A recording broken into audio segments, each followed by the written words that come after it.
Well, I hope you had a wonderful day yesterday with family and friends, but boy, oh boy, there were some bad Christmas takes over the past 48 hours. AFL clubs used social media to wish supporters Merry Christmas, although two of Melbourne's biggest clubs couldn't quite bring themselves to say the Christmas word. The Richmond Football Club wished supporters a safe and happy time, which begged the question, a safe and happy what time? What time is it? Christmas time? Can't say that. You know what they can say, though? Here's the Richmond Football Club's social media from March last year, wishing a blessed Ramadan to all those celebrating. So they can boldly celebrate the Islamic holiday of Ramadan, wishing a blessing upon people, but they can't bring themselves to even mention the Christian holiday the majority of us subscribe to. When it comes to Christmas deniers, Richmond wasn't Robin Crusoe. The Essendon Football Club told its supporters, stay safe, stay well, happy holidays to you all. But here they are on an Islamic holiday. Quote, happy Ramadan from all of us at Essendon. And check out this exchange on Twitter between the Melbourne Cricket Grounds media team and fans frustrated by woke sporting organisations. The official MCG Twitter account posted on Christmas morning, Happy Boxing Day Eve to all who celebrate. Now, someone commented, what is it with people in Melbourne not being able to say Merry Christmas? To which the official MCG account snapped back, we're a cricket ground. We'll let you figure out the rest. Well, here's what I can't figure out. Why is the MCG just a cricket ground at Christmas, but proudly Islamic at other times of the year?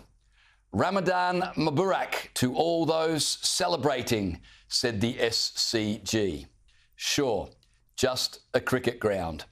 And then, of course, you had the leftist media celebrating Christmas as only they know how. Check out this headline from the New York Times, a former newspaper.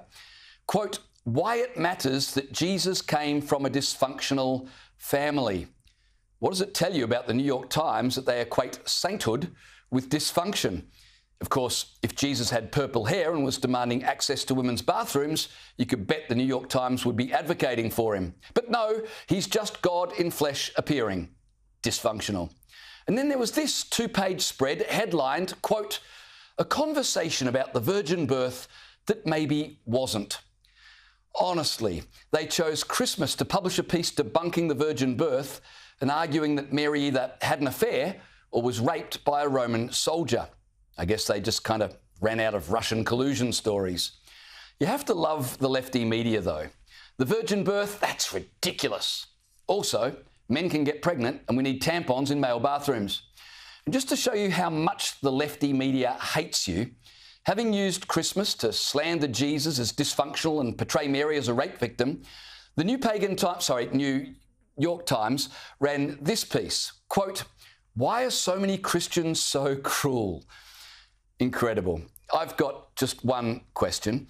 Do you think any other religion would get this sort of treatment on their special holiday? The New York Times should really stick to stuff they're good at, like, I don't know, crossword puzzles.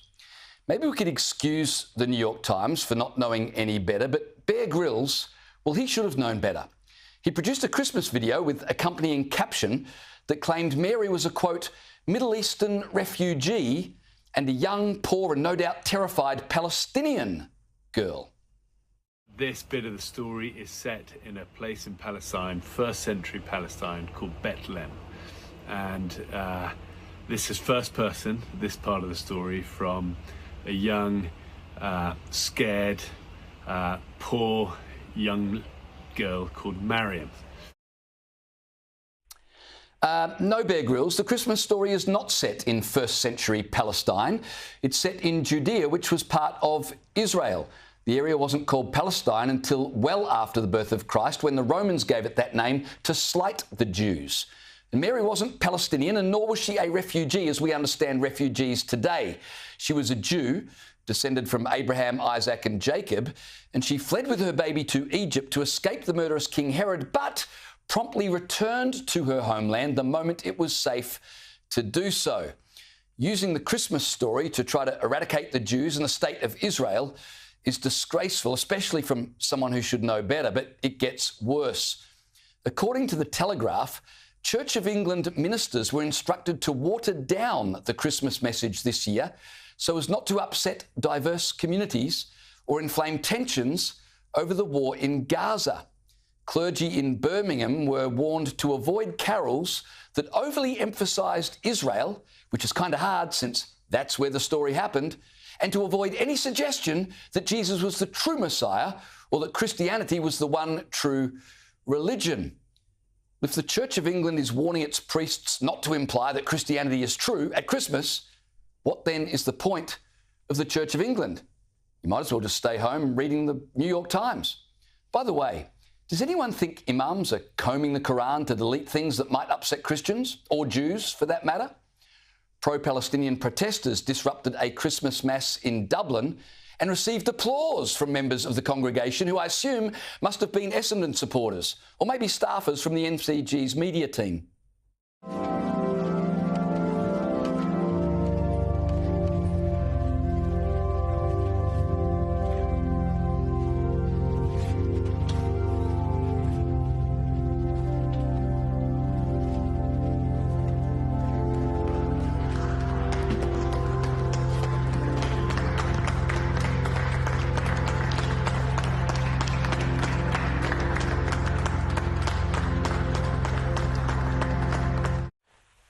Jesus, give me strength.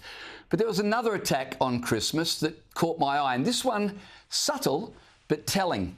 Check out this video from Justin Trudeau's Transport Minister.